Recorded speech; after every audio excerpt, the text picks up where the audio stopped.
अभी जो मैं आपको कहानी सुनाऊंगी उसका नाम मैंने ख्वाहिश रखा है। नमस्ते, मैं सुलभा गाडगिल। मैं आपको सुनाने जा रही हूँ 65 साल पहले तब की हकीकत। 65 साल पहले मुझे सजा सुनाई गई थी, उम्र कैद। मुझे काला पानी अंडमान भेज दिया गया। आप सोचते होंगे मैंने कोई बहुत बड़ा गुनाह किया होगा, खून, डाका। नहीं नहीं, बिल्कुल नहीं, कोई गुनाह नहीं किया था। फिर क्या गुनाह था? अरे मैंने शादी की और मेरे जो पति थे उनकी नौकरी थी अंडमान एडमिनिस्ट्रेशन में, रिहैबिलिटेशन मिनिस्ट्री में। उनको रेफ्यूजी का सेटलमेंट करना था। तो ये दूर सागर में 500 से ज़्यादा द्वीप हैं, छोटे छोटे छिटके हुए समुद्र में। उनमें से सिर्फ 4-5 द्वीपों पर बस्ती थी, मतलब लोग रहने लगे थे, बाकी निर्जन थे।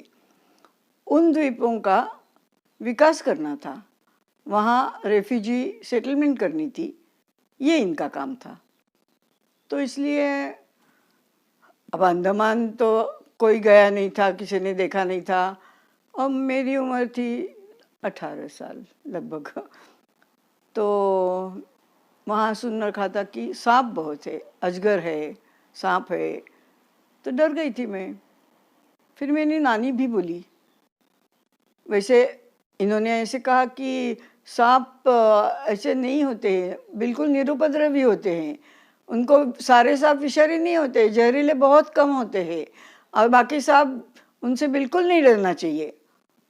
इन्होंने तो ऐसा बोला, मगर मेरी नानी बोली, हाँ, मर्दों की बातों पे कभी विश्वास मत करना। अरे सांप को कभी भैया मत समझो, भाई मत समझो। सांप तो सांप होता है, वो डसता है। और सांप को जैसा ये अपना नहीं समझना, अपने मियाँ को कभी अपना मत समझो, मियाँ कभी अपना नहीं होता। तो मैं और भी डर गई। जो अपना नहीं है ऐसे मियाँ के साथ, जो बिल्कुल जहरीला है ऐसे सांपों के बीच मुझे जाना था। मगर क्या करूं, शादी करनी थी तो अंडमान जाना था। तो गए हम अंडमान। 65 साल पुरानी बात है। और जब मैं वहाँ गई तो पहले ही मैंने, जब हम लोग जहाज से गए थे, तब 2-3 महीने में एक ही जहाज वहाँ जाता था और वापस आता था। दूसरा कोई कम्युनिकेशन नहीं था। बाकी किसी के वर्ल्ड के साथ समझिए, वो बोट से जाना, वो जहाज से जाना, उसी जहाज से वापस आओ। तो जहाज से गए हम, और जैसे ही मैंने दूर से देखा, वो स्टुअर्ड बोलने को आया सुबह कि ज़मीन दिख रही है, हम लोग पहुंच रहे हैं। मैं गई, इतना सुंदर ये था नज़ारा कि मैं तो एकदम उसकी, मतलब मुझे लव एट फर्स्ट साइट हो गया। और बहुत ही, जैसे ये अंडमान नहीं, ये नंदनवन था। और छिटपुट बारिश हो रही थी, मगर हमारे स्वागत के लिए सूरज भी निकल आया। और उसने क्या जादू की पता है? पूरे आकाश में एक इंद्रधनुष तैयार हो गया, हमारे लिए एक कमान बनाई गई। तो मैं खुश हो गई। फिर हम गए और बड़ा अच्छा लगता था। हाँ, कमी एक थी कि वहाँ कोई नहीं था। मुश्किल से 4-5 ऑफिसर थे, 4-5 डिपार्टमेंट थे, और कोई भी बाहर का आदमी नहीं था। जो वहाँ के कैदी थे, तो उनको, जो अपने को जब स्वतंत्रता मिल गई तो उनको आज़ाद कर दिया गया। उसके पहले ही जब सेकंड वर्ल्ड वॉर हुई तो ये कैदियों को आज़ाद कर दिया और उनको थोड़ी थोड़ी ज़मीन दे दी और उनकी शादी करवा दी आपस में, और उनको वहाँ सेटल कर दिया। तो वो सब थे वहाँ पे। और मुझे टाइम पास का कुछ ये नहीं था, मगर क्या हो, नई नई शादी थी, मियाँ बीबी एक दूसरे में खुश थे, बड़े मज़े में रह रहे थे। तो जो जहाज़ आता, तब जो ऑफिसर्स आते, तो उनसे हमारी जान पहचान हो तो जाती थी, मगर वो बहुत ज़रूरी भी था, क्योंकि वही लोग सब सामान लाते थे हमारा। और मतलब वहाँ आपको बताती हूँ कि प्याज आलू भी नहीं मिलते थे, वो भी जहाज से आते थे। तो अफसरों से तो हम अच्छी दोस्ती कर लेते थे, तो हमारा बहुत सारा सामान ये सब मिल जाता। बदले में हम उनको हिरन की चमड़ी, हिरन के सींग, बड़े बड़े नॉटिलस, शेल, ऐसी सारी चीज़ें जो वहाँ मिलती थी और जो दुर्लभ है, बाकी दुनिया में वो नहीं मिलती थी, तो वो हम उनको देते थे। तो आते रहते थे, हमारी खूब अच्छी पट्टी थी। तो एक नया जहाज़ बन के आया था, एमवी अंडमान्स। तो उस पे जो चीफ इंजीनियर थे, तो हमने सुना कि वो महाराष्ट्रियन हैं, तो बड़े खुश हो गए कि चलो महाराष्ट्रियन है तो और भी अच्छा। फिर उनसे अच्छी दोस्ती जान पहचान हो गई। तो जब भी जहाज़ आता, तो उनकी जो बीवी थी, माया उसका नाम, तो उससे हमारी बहुत ज़्यादा दोस्ती हो गई। और वो जहाज़ आया तो हमारे यहाँ आती थी, और उसको ये था खाना बनाने का शौक़। एक्चुअली हमारे जो नौकर थे वो बहुत अच्छा खाना बनाते थे, और अंडमान में मीट मतलब हिरन का मांस, सुअर का मांस, मछली, ये सब बहुत मिलता था। और वो बहुत अच्छे से, बहुत सुंदर तरीके से उसको बनाते भी थे। बड़े बड़े प्रॉन्स जो आजकल तो मैंने कभी देखे भी नहीं, जो खाली एक्सपोर्ट होते हैं, ऐसे बड़े बड़े प्रॉन्स, ये बहुत सुंदर। और उनका बनाने का तरीका भी बहुत अद्भुत था। जैसे प्रॉन्स जो बनाते थे ना, तो वहाँ ये मिलते थे कच्चे नारियल, और वो नारियल बहुत बड़े होते थे, ऐसा साइज उनका बहुत बड़ा था। तो वो कच्चा नारियल लेके ऊपर से काटते थे, फिर उसका पानी निकाल देते। उसमें बहुत ऐसी मोटी इसकी मलाई रहती थी पूरी भर के। तो ये जो प्रॉन्स है उसको नमक, मिर्च, और वहाँ एक धनिया पत्ती होती थी, जो अपने धनिया जैसे नहीं थी, ऐसी बड़ी बड़ी पत्तियाँ थी, मगर उसको स्मेल था धनिया पत्ती का। तो वो काट के ये सब वो उसमें भर देते, और उसको बंद कर देते, फिर उसको मिट्टी से लिप देते और चूल्हे में डाल देते। वहाँ ये सब कुछ नहीं था, रॉकेल, पेट्रोल कुछ भी नहीं, स्टोव वगैरह कुछ नहीं, लकड़ी के चूल्हे जलते थे। तो वो लकड़ी का चूल्हा तो दिन भर जलता ही रहता, तो वो चूल्हे में डाल देते, और दिन भर वो चूल्हे में वो नारियल पड़ा रहता है तपता, और रात को उसको खोलते। तो जब खोलते तो जो प्रॉन्स है वो मलाई में पक के इतना सुंदर उनका स्वाद था कि वो तो बाद में कभी चखने को मिला ही नहीं। तो ऐसे वहाँ बहुत आयत थी, जो मिलता था वो बहुत मिलता था, जो नहीं मिलता था वो कभी मिलता नहीं था। तो वो माया जो थी वो आती थी, और उसके हस्बैंड को, मियाँ को, ये कारवारी थे वो लोग, मतलब माया पंजाबी थी और वो कारवारी थे, तो उनको वो फिश ये सब बहुत पसंद था। और ये माया बहुत सुंदर बनाती थी अच्छे तरीके से, क्योंकि उसका भाई और उसके हस्बैंड एक साथ शिप पे थे, जहाज पे। तो वो भाई ने ऐसे सजेस्ट किया कि मेरी बहन की भी ये, तुम देखो तुम लोग दोनों शादी कर लो। तो वो बोला शादी तो मैं कर लूँगा, मगर मुझे खाना तो कारवारी ही चाहिए, मछली तो चाहिए, वो वैसे ही बननी चाहिए।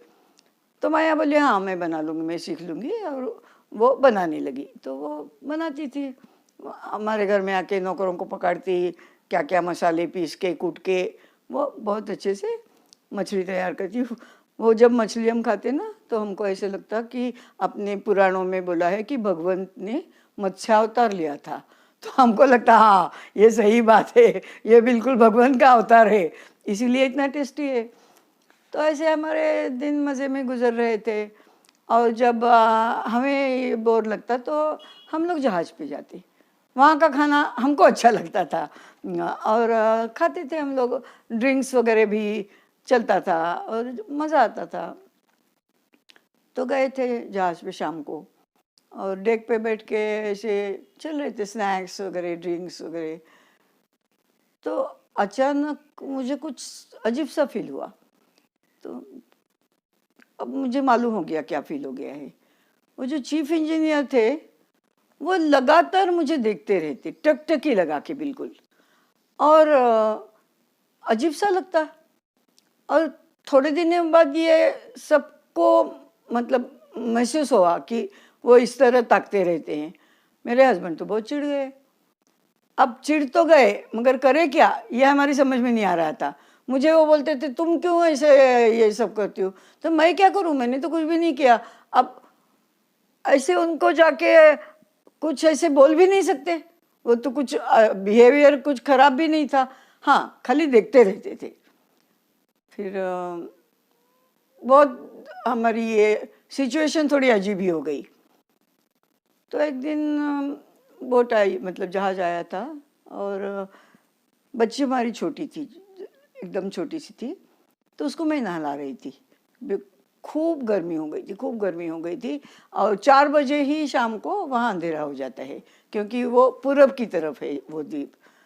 तो मैं जब उसको नहला रही थी तो मैंने देखा कि बाथरूम पहले से अंधेरा था और भी ज़्यादा अंधेरा लगने लगा। तो मैंने ऊपर देखा तो दरवाजे की चौखट में अवी, वो चीफ इंजीनियर, उनका नाम अवी था, उनको अवी बुलाते थे हम लोग, तो वो खड़ा था। तो मैंने सोचा कहा कि अरे ना बाहर जाके बैठो, वो पेरूमल को बताओ चाय बनाने को, क्या आती हूँ बाहर। तो बोला नहीं नहीं नहीं, उसको खेलने दो, वो तो मजे से लकड़ी के टब में बैठ के पानी वानी मार रही थी, मुझे तो उसने पूरा भिगा दिया था। तो नहीं, बड़ा अच्छा लग रहा है, खेल रही है, खेलने दो, कोई ज़रूरत नहीं है उसकी ये करने की उसको। तो फिर भी मुझे अजीब लग रहा था, वो दरवाजे में चौखट में खड़ा ताक रहा है मुझे। तो मैंने उसको, छोटी को उठाया और उसको थोड़ा धक्का दे के ही बाहर आ गई। और मैं जब बाहर गई कपड़े बदल के तो खेल रहा था छोटी के साथ, चाय पी रहा था। और मुझे बोला कि, तो मैंने ऐसे पूछा कि शाम को आप रुकोगे खाना खाने, तो बताती हूँ मैं उसको, सरवण को। तो बोला नहीं, तुम लोग ही चलो, क्योंकि माया नहीं आई अभी मेरे साथ, तो आप दोनों चलो और वहीं खाना खाएंगे। अब मुझे क्या करूँ क्या कहूँ, मुझे बोलते ही बनता नहीं था, क्योंकि इनको तो बिल्कुल ये, और मैं कुछ बोल भी नहीं सकती थी। तो ठीक है, फिर गए हम लोग, गए और शुरू हुआ फिर वही बात कि वो एक टकटकी लगाए देख रहा है मुझे। फिर मैंने सोचा कि अभी हम इनसे कुछ भी हो, कुछ भी करके ये ताल्लुक तो ख़त्म करने पड़ेंगे। दूसरी ट्रिप आई, उसमें माया साथ आई। तो उसने बोला कि मुझे लिटिल अंडमान जाना है। लिटिल अंडमान में उंगी रहते हैं, उंगी वहाँ की जो आदिवासी जमात है, तो वो, और वो लोग बिल्कुल ही नेचुरल जीवन, मतलब जीवन शैली उनकी, ना वो कपड़े पहनते हैं, ना वो घर बनाते हैं, ना वो खाना बनाते पकाते हैं, मतलब कुछ भी नहीं, बिल्कुल पूरे के पूरे अपने निसर्ग जो जिसने अपने को भेजा है यहाँ, उसी अवस्था में वो रहते हैं। वो ना घर बनाते, ना उनकी प्रॉपर शादी वगैरह ऐसा कुछ होता। एक बार उन्होंने तय कर लिया कि हम लोग साथ रहेंगे, तो साथ रहते हैं, उम्र भर निभाते हैं। हाँ, कायदे कानून का वहाँ कोई काम नहीं है। तो ऐसे था। तो वो बोली कि मुझे, एक माया बोली मुझे आर्टिकल करना है उनके ऊपर, तो हम लोग लिटिल अंडमान जाते हैं। तो वहाँ तो परमिशन लगती है जाने के लिए, तो परमिशन भी निकाली और सुबह 6 बजे हम लोग निकले लॉन्च से और पहुँचे 10 बजे तक वहाँ पहुँच गए। तो जब लॉन्च वहाँ पहुँची तो उसको तो जेटी वगैरह कुछ था नहीं उस आइलैंड पे, तो पानी में दूर ही हमारी लॉन्च खड़ी हो गई। तो वहाँ सब ने पानी में कूद गए और लॉन्च की तरफ आ गए। अब वो लोग इतने काले कलूटे, भयानक, बहुत ही भयानक थे। और मेरी छोटी सी बच्ची ने कभी ऐसे देखा नहीं था, तो वो इतनी डर गई कि वो उसने चीखना चिल्लाना शुरू कर दिया। तो फिर इन्होंने उसको लिया और वो नीचे केबिन में चले गए। फिर हम लोगों ने उनसे थोड़ी बातचीत वगैरह की। हम लोग ले गए थे उनके लिए कुछ रंगीन बीड्स, मणि वगैरह, चाय, तंबाकू। वो रंगीन बीड्स वगैरह उनको नहीं चाहिए थे। हम लोग कपड़े ले गए थे, वो उन्होंने फेंक दिए। उन्होंने क्या लिया? तंबाकू और चाय, ये दोनों ही चीज़ें उनको चाहिए थी, वो ले ली। फिर हम लोग उतरे पानी में, हमको उतरना पड़ा क्योंकि जहाँ ये लॉन्च तो दूर खड़ी थी। पानी में उतर के हम लोग गए वहाँ पे, और वो माया स्नैप्स खींचने लगी सबके। वो भी बड़े मज़े से फोटो दे रहे थे, पोज दे रहे थे, सब कर रहे थे। मैंने भी कैमरा निकाला, मैं भी तस्वीरें खींचने लगी। फिर कैमरा में मैंने देखा, मुझे वो दिख गई। क्या कर रही थी? एक लकड़ी के पेड़ के टूटे इस तने पे बैठ के वो बच्चे को दूध पिला रही थी। देखा जाए तो वो इतनी भद्दी, बदसूरत, बहुत ही जिसको कुरूप बोलते हैं, बिल्कुल वैसी थी। और अगर निग्रो जमात देखे तो उनकी ऐसे लगता है, मैंने ऐसे निग्रो काफ़ी देखे नहीं हैं, मगर देख के लगता है कि उनका जो चमड़ी होती है वो अच्छी होती है, मतलब चमकती हुई होती है, और उनका फिगर उनकी ऐसी अच्छी होती है, वो लंबे चौड़े ऐसे अच्छे लगते हैं। मगर ये तो बिल्कुल बहुत ही बदसूरत। वो नाटे थे, पेट बढ़े हुए, बिल्कुल ही, मतलब उनको कुछ भी अगर कहा जाए कि एक ये चीज़ अच्छी है तो ऐसी कुछ बोल नहीं सकते थे। ऐसे लोग थे, पीले पीले दांत थे, उनकी आंखें भी पीली पीली थी, और उन्होंने अपने सिर का पूरा ये किया हुआ था, मुंडन। और पता चला कि ये एक श्रृंगार क्रिया है। हस्बैंड अपने वाइफ को, जो वो द्वीप पे ऐसी कांच की बोतल बह के आती है, उसको तोड़ के उसके टुकड़े से वो वाइफ के बाल ये करता है, निकालता है पूरे, और वाइफ भी अपने हस्बैंड को ऐसा करती है। तो ये है उनका प्यार, श्रृंगार, जो भी आप बोलो। ये बड़ा अजीब है मगर था। तो दूध पी बड़ी बड़ी ही बदसूरत लग रही थी। मगर क्या हुआ पता है कि वो जब बच्चे को अपनी छाती से लगा के दूध पिला रही थी, वो बच्चा बड़े मज़े से खेल रहा था। वो उसको ऐसे ऐसे ये कर रही थी, सहला रही थी। वो बच्चा उसकी छाती से खेल रहा था, हाथ पाँव हिला रहा था, और उस माँ के चेहरे पे जो भाव थे, जो स्निग्ध भाव थे, वो बहुत सुंदर थे। वो भाव बहुत सुंदर थे। अपने बच्चे की तरफ देख के उसके मुंह पे कृतार्थ, अपनी माँ होने का एहसास, जो कुछ था वो उसका वर्णन नहीं किया जा सकता। मैं देखती रह गई, टकटकी लगा के एकदम उसकी तरफ देखती रहेगी। जब थोड़ा सा होश आया तो मैंने देखा अभी भी उसकी तरफ वैसा ही दिख रहा है, टकटकी लगा के, भान खोकर, होश खोकर। तब मुझे पता चला कि मेरी तरफ अभी जो दिखता था वो छोटी को मैं गले लगा के हमेशा रखती थी, और छोटी मुझे मेरे इसमें बाहें डाल के, गले में बाहें डाल के चिपक कर सोती थी। तो वो दिखता था एक माँ। मुझे एकदम से समझ आ गई क्या दिखता था अभी मेरी तरफ। अभिलाषा नहीं, ये था, ये क्या था? ये था वत्सलता का मैंने जो आविष्कार किया था।